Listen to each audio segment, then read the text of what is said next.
धृतराष्ट्र ने विदुर के विरोध के बावजूद उन्हें इंद्रप्रस्थ भेजकर युधिष्ठिर को हस्तिनापुर आमंत्रित करने का आदेश दिया, लेकिन साथ ही ये भी कहा कि वो पांडवों को उनकी योजना के बारे में कुछ न बताएं।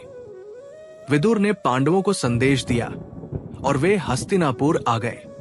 हस्तिनापुर पहुंचने पर विदुर ने उन्हें गुप्त रूप से पूरी योजना से अवगत कराया, लेकिन धर्मराज युधिष्ठिर ने चुनौती स्वीकार कर ली।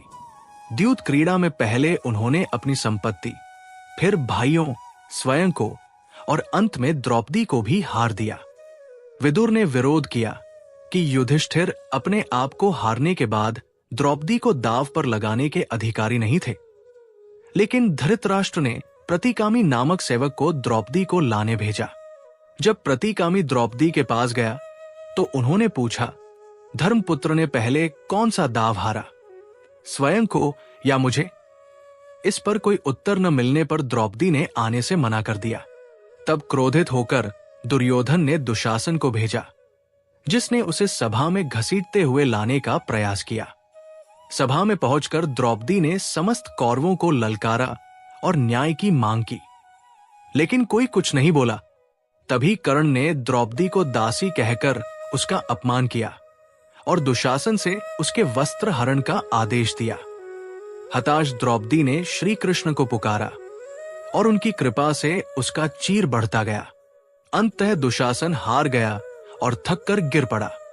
इस अन्याय से भीम क्रोधित हो उठे और प्रतिज्ञा ली कि वह दुशासन का वध कर उसके रक्त से अपने केश धो लेंगे। सभा में विकर्ण ने द्रौपदी का पक्ष लिया, लेकिन कौरवों ने उसकी एक न सुनी।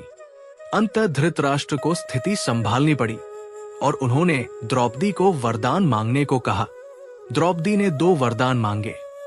पहला, युधिष्ठिर की दास्ता से मुक्ति और दूसरा, उनके भाइयों की दास्ता से मुक्ति। तीसरा वरदान उन्होंने नहीं मांगा, क्योंकि क्षत्रिय स्त्रियां केवल 2 वरदान मांगने की अधिकारी होती है। धृतराष्ट्र ने पांडवों को इंद्रप्रस्थ लौट जाने की अनुमति दे दी, लेकिन दुर्योधन ने दोबारा द्यूत खेलने की योजना बनाई। इस बार शर्त रखी गई कि हारने वाले को 12 वर्षों का वनवास और 1 वर्ष का अज्ञातवास भोगना होगा। शकुनी की छलकपट से पांडव फिर हार गए और वनवास के लिए निकल पड़े। वनवास और अज्ञातवास।